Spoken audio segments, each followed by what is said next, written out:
Hi to all. ఈ maths magic jar ద్వారా విద్యార్థులు గణితంలో ఉన్నటువంటి గుర్తులను ఏ విధంగా పరిచయం చేయొచ్చు అనేది ఈ టీఎల్ఎం యొక్క ముఖ్య ఉద్దేశం. అయితే ఈ మ్యాథ్స్ మ్యాజిక్ జార్ లోపల ఉన్నటువంటి ఒక్కొక్క చాక్లెట్లో ఒక్కొక్క గణిత గుర్తు అనేది ఉంటుంది. మనం ఒకసారి అబ్జర్వ్ చేస్తే ఇక్కడ ఈ చాక్లెట్ తీయడం జరిగింది. ఈ చాక్లెట్లో ఉన్నటువంటి గణిత గుర్తు వచ్చేసి లెస్ దాన్. ఈ యొక్క గణిత చిహ్నం లెస్ దాన్. నెక్స్ట్ మనం అబ్జర్వ్ చేస్తే ఇంకా ఇక్కడ జామితీయ నిర్మాణంలో భాగంగా ఏబి రే.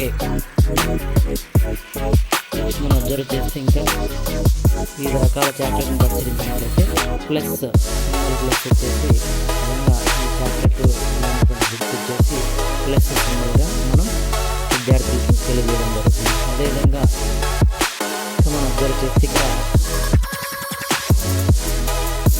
రెక్టాంగిల్, ఈ యొక్క జ్యామితీయ నిర్మాణంలో రెక్టాంగిల్.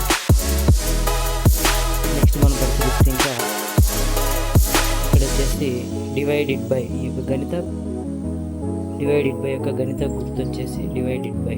ఈ విధంగా మనం విద్యార్థులకి యొక్క మ్యాథ్స్ మ్యాజిక్ జార్లో ఉన్నటువంటి చాక్లెట్ ద్వారా గణిత గుర్తుల్ని మనం ఈజీగా విద్యార్థులకు పరిచయం చేయవచ్చు. Thank you.